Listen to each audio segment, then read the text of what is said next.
Bonjour et bienvenue sur le podcast Les hypnologues éclairés. Je m'appelle Stéphanie Vanroy, je suis hypnorelaxologue et formatrice en hypnose. Ce podcast s'adresse aux professionnels de l'hypnose. Tu pourras y écouter des enregistrements de réunions d'échange et des audios d'information. Tous les liens utiles se trouvent dans les descriptifs écrits qui accompagnent les différents épisodes. Je te souhaite une très bonne écoute. La non-concrétisation ou la concrétisation dans la difficulté. Je vais traiter de ce sujet sous la forme de deux audios. Et pour commencer, je vais préciser un peu ce à quoi je pense quand je donne ce titre-là. Alors d'abord, je parle de projets ou d'objectifs pour, qu'on se propose d'atteindre et pour lequel on ne passe pas à l'action, ou en tout cas, c'est un passage à l'action qui est difficile, qui demande du temps. On met du temps avant d'y aller.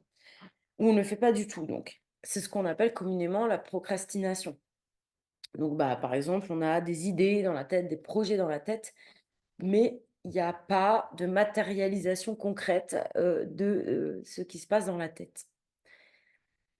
Et puis je pense aussi à un cas, c'est-à-dire on passe à l'action, on fait des choses, mais c'est très difficile. Ça se fait dans la souffrance. On doute beaucoup, on se pose beaucoup de questions. On se demande si ce qu'on fait, c'est pas, complètement nul, voilà, si c'est juste, de faire ça. Et ça génère un inconfort, très fort. Donc c'est une forme quand même de concrétisation, mais difficile, laborieuse, et souvent c'est, en même temps très lent parce que du coup, toutes ces questions, ces doutes, ça freine, le passage à l'action. Donc après, chacun pourra écouter un petit peu mes propos selon, s'il se retrouve plus dans le un, dans le 2. Parfois ça peut être un mix. Mais voilà, moi, sachez que j'avais vraiment ça en tête, ces 2 situations, au moment de préparer ces audios. Et avant toute chose, avant de rentrer dans le vif du sujet, je voudrais quand même, clarifier quelque chose qui me semble vraiment hyper important. Souvent, on se propose, de mener à bien un grand nombre de projets, on a plein d'objectifs, on a une to-do list énorme, hyper longue. Et par exemple, hein, je pense aux entrepreneurs qui se lancent, qui veulent, lancer une activité, la développer. Il y a effectivement au début une grande quantité de choses à mettre en place. Forcément, plus on se propose de faire de choses, bah, plus lentement ça va se faire. Parce que forcément, à ce que je sache, personne qui m'écoute est un super héros, et donc, on a tous 24 heures dans la journée, on est des êtres humains, donc il y a une temporalité qui est, absolument nécessaire. C'est-à-dire que faire des choses, ça prend un certain temps. Le souci, c'est que souvent, on est nombreux à s'imaginer qu'on pourrait faire bien plus vite. Moi, c'est vraiment quelque chose qui me concerne, et si tu as écouté, les séries, de vidéos, que j'ai tournées, sur le sujet de la tendance à voir le négatif, ça rejoint un petit peu ce sujet-là. C'est vrai, là, il y a une perception qui, regarde ce qui n'est pas encore là, plutôt que de voir ce qu'on accomplit.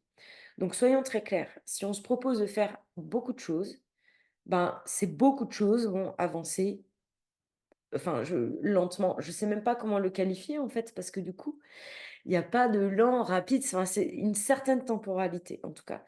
Si par contre, tu choisis sur les 15 choses, je donne un chiffre, pour qu'on ait une référence, 15 choses que tu te proposes de faire, tu décides pendant une semaine entière de t'occuper que d'une de ces choses, forcément, tu vas avoir le sentiment d'un coup que tu avances beaucoup plus vite. Et ça, c'est complètement logique et c'est normal. Donc là, je t'invite peut-être à faire une pause et à te demander si tu te reconnais là-dedans, si c'est ton cas, si c'est pas ton cas. Parce que, ce qui est dommage avec ça, c'est qu'en fait, c'est notre perception qui, nous amène, de l'inconfort et de l'énergie un peu négative, alors qu'il y a pas lieu d'être, en fait. Après, il faut être clair avec soi, c'est-à-dire que si tu as décidé, de faire plusieurs choses à la fois, c'est mon cas, si j'ai plusieurs, types d'activités, bah, forcément, quand tu nourris une des activités, tu nourris pas l'autre. Donc pendant ce temps-là, eh ben, tu concrétises pas, tu passes pas à l'action sur l'autre. C'est juste normal. Alors l'idée, bien sûr, pour, pouvoir vivre ça au mieux, bah, ça va être de quand on est, en train de traiter une action, un objectif, de bien avoir en tête que, bah, oui, je sais, j'ai le reste, mais ça se fera après. Là, pour l'instant, je suis pleinement concentrée là-dessus. Parce que je veux avancer là-dessus et que je sais que si je certains diront m'éparpille, hein, voilà, si je fais plusieurs choses à la fois, si je cours plusieurs lièvres à la fois et bah, forcément, ça le temps va être divisé pour chacune de mes actions. Donc voilà, déjà, clarifions ça, mettons-nous au clair avec ça. Hem, Vraiment, moi, j'ai pu remarquer que depuis que je change ma perception, hein, que je valorise quand même davantage les choses que je peux mettre en place, ben, ça m'aide à avoir davantage, d'énergie positive et de garder plus de calme, de rester dans une forme de confort. Maintenant, on va s'intéresser aux causes, parce que souvent dans les causes, on peut avoir les solutions. Qu'est-ce qui fait qu'on a du mal à passer à l'action ou qu'on va le faire dans l'urgence? Alors, ça va être des évidences, hein, ce que je vais dire. Je vais pas, vous faire une, waouh, vous allez vous dire: «Waouh, j'y avais jamais pensé». Enfin, ça va paraître évident, mais encore une fois, c'est beaucoup ce que je fais, hein. Je dis souvent des choses, qui paraissent, hyper simples et évidentes, mais je me propose de les dire, c'est-à-dire de les poser et vraiment d'en prendre conscience pour les avoir en tête dans notre fonctionnement, au quotidien, au moment où justement certains freins peuvent venir nous titiller. La principale cause, ben, bien sûr, ce sont les peurs. C'est pas une grande surprise. Je vais donner des exemples, hein, là, tout de suite, mais en fait, ces peurs, elles vont agir, plutôt souvent en sourdine. Parfois, il va y avoir des pics et avant vraiment prendre le dessus, on va avoir comme des formes de crise de peur, on va dire. Mais ça peut aussi être là en fond, en sourdine et vous voyez, même si ça paraît une évidence de le nommer comme ça, bah, quand on est traversé par cette peur dans une forme, de quotidien, on et que c'est là au fond, on n'en a pas forcément conscience.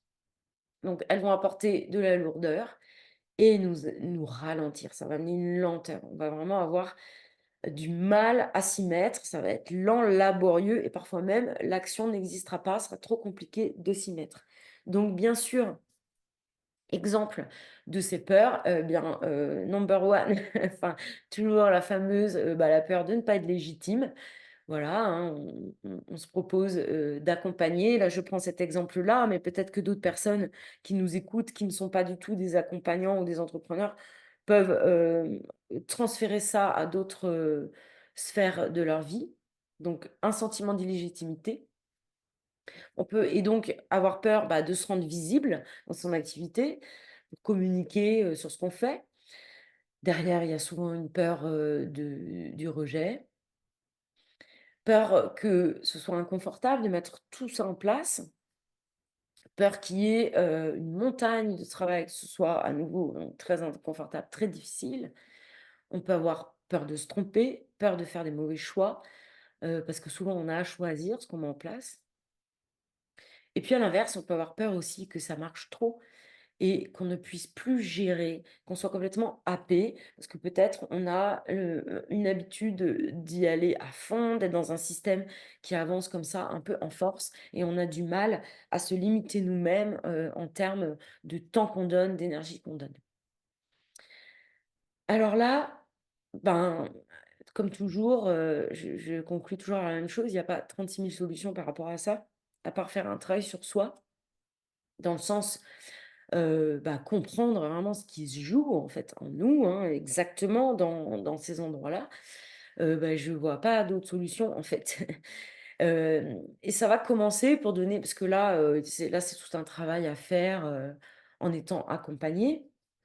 hem, accompagner à titre seulement personnel ou alors si on veut avoir un accompagnement qui traite aussi du pro, moi je vois pas comment on peut ne pas le relier là au perso. On voit bien comme les 2 sont liés. Donc petite chose, de base, mais l'idée ça va peut-être être pour commencer, pour, trouver un petit bout de laine là, pour tirer sur la pelote, c'est déjà reconnaître à quel endroit on se trouve. Là, je suis dans mon quotidien, je sens de la lourdeur, ou je vois que je m'agite, j'y vais pas, ou je me pose 1000 questions. À quel endroit je suis? Qu'est-ce qui se passe en moi? Pour au moins repérer dans quel mécanisme on est. Déjà passer par cette étape qui est pour moi la première, c'est vraiment essentiel. Donc, bah, là, par exemple, je me sens, agitée, qu'est-ce qui se passe? Oui, physiquement, ça fait quoi?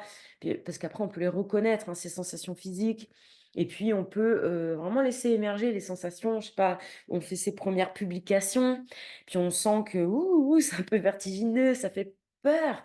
À la fois, on a envie de se rendre visible parce qu'on a envie que ça fonctionne pour nous, on a envie de se développer et en même temps, on peut sentir qu'il y a quand même peut-être une part de nous qui a envie d'aller 10 pieds sous terre là, d'aller dans sa grotte et de bien se cacher, surtout, le plus loin possible et on peut vraiment avoir ces 2 parts en nous. Ça va être hyper intéressant de les identifier, d'aller dialoguer avec ces parts, de leur permettre de communiquer, hein. Ceux qui travaillent avec moi, bon, c'est une énorme partie de la formation clarté. Enfin, vous savez que c'est vraiment, pour moi essentiel, pour, pouvoir, bah, s'accompagner soi-même, hein, d'abord et puis aussi accompagner les consultants. Mais moi, j'utilise ça vraiment pour moi, en permanence maintenant. Alors, voilà, parce que en même temps que je vous parle, j'ai un peu le nez sur mes notes, mais il y a tellement de choses, je veux pas être trop longue non plus. On pourrait, du coup, comme je disais, hein, vraiment parler des heures là-dessus. C'est vraiment l'étape essentielle, c'est d'aller voir si, j'ai des peurs qui, sont là comme des freins et qui me freinent dans mon passage à l'action, qui rendent difficile mon passage à l'action. Mais ce qui se passe, c'est que quand on identifie ça, qu'on travaille sur soi, voilà, bah, les choses, elles ne se font pas en un jour. Donc surtout, quand on a des programmes qui sont installés comme ça, profondément en nous et puis qui sont inconscients, enfin souvent ça met du temps, en fait, à se transformer. Donc ça veut dire quoi? Pendant ce temps-là, je fais rien, j'attends. Donc s'il me faut 6 mois, 1 an, 2 ans, 3 ans et puis on sait qu'on n'évolue pas, ça y est, du jour au lendemain, je me sens super légitime et puis voilà, j'ai plus jamais de problème avec ça. C'est pas tout à fait comme ça que ça se passe. On évolue bien sûr c'est-à-dire quand on se propose de travailler là-dessus, on va évoluer évidemment, mais souvent on avance par paliers et puis on peut avoir le sentiment parfois qu'on a comme des rechutes. Ce ne sont pas vraiment des rechutes, mais on va, aller plus loin à chaque fois. Donc ça peut revenir nous titiller régulièrement et ça se dépasse à chaque fois. Chaque fois on va plus loin, chaque fois on gagne en légitimité. Ça prend du temps tout ça. Donc est-ce que ça veut dire que pendant ce temps-là, on arrête son activité, on ne fait plus rien? Ben, évidemment, non. Donc on va, se proposer d'avancer avec ça comme on peut. Ça va être au contraire, hein, le développement de notre activité va nous permettre, d'être un terrain, de travaux pratiques pour notre développement personnel et chaque fois qu'on va être rattrapé par une de nos peurs, au moment, où on met en place des éléments qui ont à voir avec notre métier, eh ben, on va pouvoir avoir de formidables occasions de se développer à tous les niveaux et ça, c'est génial. Donc il ne s'agit pas du tout de s'arrêter, au contraire, d'y aller et puis d'avancer avec ça, tout en se rappelant qu'on est en chemin, qu'on avance et que plus ça va avancer dans l'expérience et le temps et mieux on parviendra à avancer. Et puis, on a d'autres visages de la peur. La peur se déguise, enfin, où elle a une équipe, en fait, hein, qui travaille pour elle, où elle donne, naissance à certaines formes et j'ai nommé le sentiment d'urgence qu'elle peut créer et la confusion. et je vais vous parler de ces 2 éléments en particulier dans l'audio suivant.